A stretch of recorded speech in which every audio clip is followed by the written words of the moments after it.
نئی فلم آئی ہے، اس میں فلاں ایکٹر ہے، فلاں ہیرو ہے، بال اس کی طرح، کپڑے اس کی طرح، پینٹ پھاڑ لیا، صرف ایک نچنیاں کو دیکھ کر کے، ایک مجرا کرنے والے کو دیکھ کر کے اپنا آپا کھو گیا، اپنے آپ کو بدل لیا۔ اور ہمارے گھر کی خواتین صبح سے شام تک سیریل کے سامنے، ٹیلی ویژن کے سامنے، اور خواب وہی سجا رہی ہیں کہ شاید ہمارا بھی گھر ایسا ہی ہو، ہمارا لباس بھی ایسا ہی ہو۔ میرے عزیزوں، دنیا کیا کرتی ہے اس کی تمہیں فکر نہیں ہونی چاہیے۔ عورتیں اگر کسی کو دیکھتی تو وہ سیدہ کائنات فاطمہ الزہرا کو دیکھتی، کم سے کم یہ سیرت کا مطالعہ کرتی کہ ان کا دوپٹہ کیسا تھا، ان کا لباس کیسا تھا، ان کے رہن سہن کیسے تھے۔ اس کو چھوڑ کر انہوں نے آج مجازی عشق کے اور مجازی یہ اسکرین کے اوپر اپنے دل دے بیٹھے۔ اور اسی طرح مردوں کی حالت بھی یہی ہے، نوجوانوں کی۔ اے نوجوانوں، تمہارے ہاتھ میں بنگڑیاں تک انہوں نے پہنا دی، کانوں میں بالیاں تک پہنا دی، بالوں میں چوٹیاں تک لا دی، کیا کیا کر دیا۔ یہاں ہمارے اچھے بھلے مرد کو عورت بنا دیا، جی عورت بھی نہیں مخنث بنا دیا، اور اس پر یہ مزید یہ سمجھتا ہے کہ یہ فیشن ہے، یہ فیشن ہے۔ ارے ادھر سے ادھر سے پھاڑ کر کے پہننے والا، ننگا گھومنے والا اگر فیشن زدہ ہے تو پھر کتا اور بھینس بیل بکری یہ زیادہ فیشن زدہ ہے، بے شک، کیونکہ وہ تو کپڑے ہی نہیں پہنتے۔ اگر ننگا ہونا ہی فیشن ہے تو جانور سب سے بڑے فیشنیبل ہے۔ اے میرے عزیزو، جنگلی دنیا کو نہ دیکھو، جو جنگل راج بنانا چاہتی ہو ان کو نہ دیکھو۔ اگر تمہیں زندگی کے ایمان کے مزے لینا ہے تو مدینے والے کی طرف دیکھو۔ بے شک، بے شک، نبی پاک صلی اللہ تعالیٰ علیہ وسلم کے اخلاق سے بڑھ کر کسی کے اخلاق ہے؟ نہیں، ان سے بہتر کردار کس کا ہو سکتا ہے؟ میرے عزیزو، آج دنیا اگر تم سے بھی منہ پھیر رہی ہے تو اس کی وجہ یہی ہے کہ تمہیں خود نبی پاک کی سیرت نہیں معلوم۔ ایک میں اپنی بات بتاتا ہوں تجربے کی۔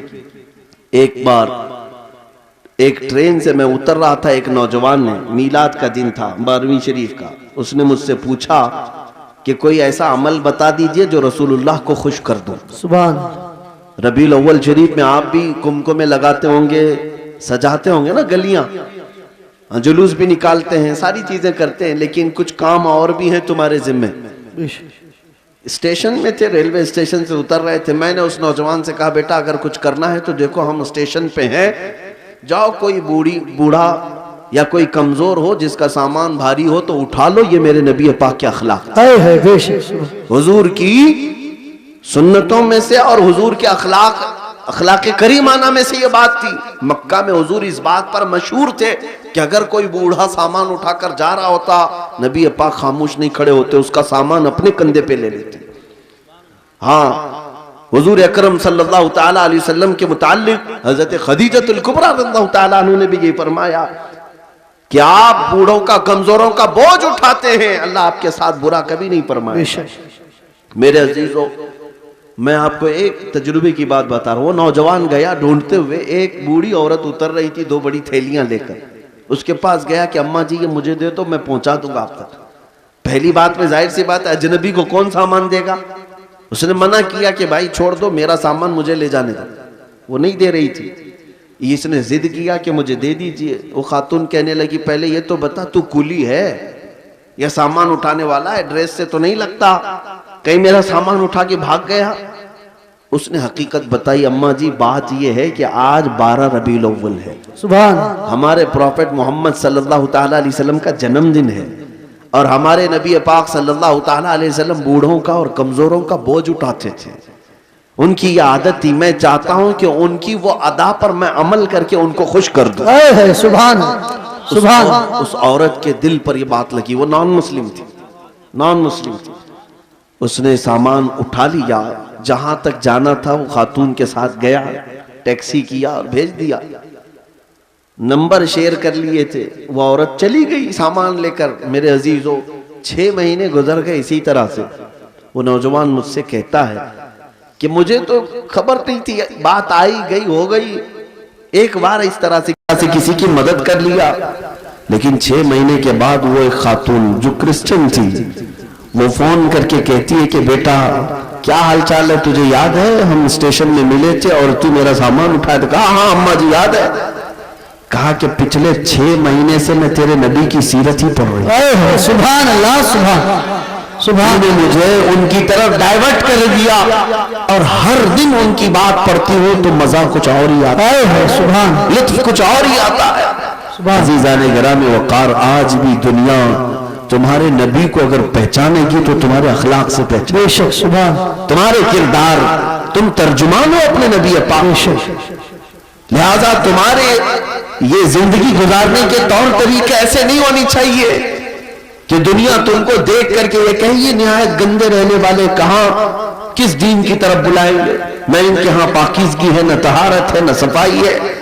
آج نشہ اگر کہیں بکتا ہے تو لوگ تمہاری طرف اشارہ کرتے ہیں، بے شک پتہ پوچھو کہ نشہ کہیں ملتا ہے تو مسلمان محلوں کی طرف اشارہ کر دیں گے، کرتے بھی یہی ہیں، بیچتے بھی یہی ہیں۔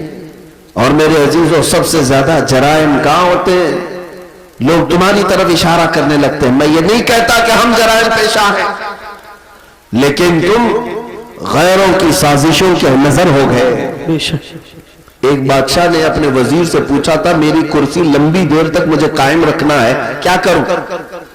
وزیر چالاک تھا، اس نے کہا روز روز نئی اسکیمیں دیتے رہو گے، کھائیں گے پھر پوچھیں گے تمہیں کہ پھر نئی اسکیم کیا آئی ہے۔ کہا اگر لمبی دیر تک اپنی کرسی قائم رکھنا چاہتے ہو تو ایک ہی کام ہے، اپنی پوری رعایا کو نشہ کھلانا شروع کرو، اللہ چرس بھنگ ساری چیزیں ان کو پلانے کی عادت ڈال لو۔ بادشاہ نے پوچھا ایسا کیوں؟ کہا جب یہ سب نشیڑی ہو جائیں گے تو کب تمہاری کرسی کی طرف دیکھیں گے؟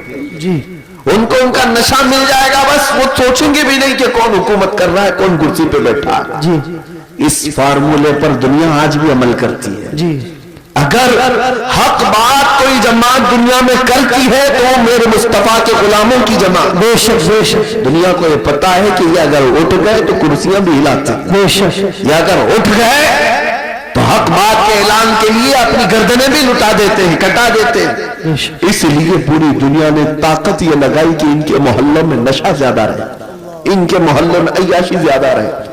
یہ سارے فیشن کہاں سے شروع کیے جاتے ہیں آپ کو پتا ہے؟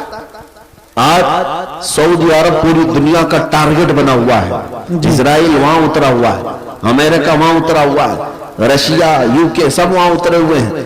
ہم تو اسے مرکز اسلام مانتے ہیں، مکہ مکرمہ اور مدینہ طیبہ ہونے کی وجہ سے، اس لیے نہیں کہ بادشاہی حکومت ہے، لیکن جن کو پوری دنیا میں اپنے فیشن پھیلانا تھا پھیلا دیتے، لیکن عرب میں کیوں گئے؟ اس لیے کہ انہیں پتا ہے۔ بہت زمانے پہلے اقبال نے کہا تھا یورپ اگر کسی بات سے گھبراتا ہے نا مسلمانوں سے تو کس بات سے؟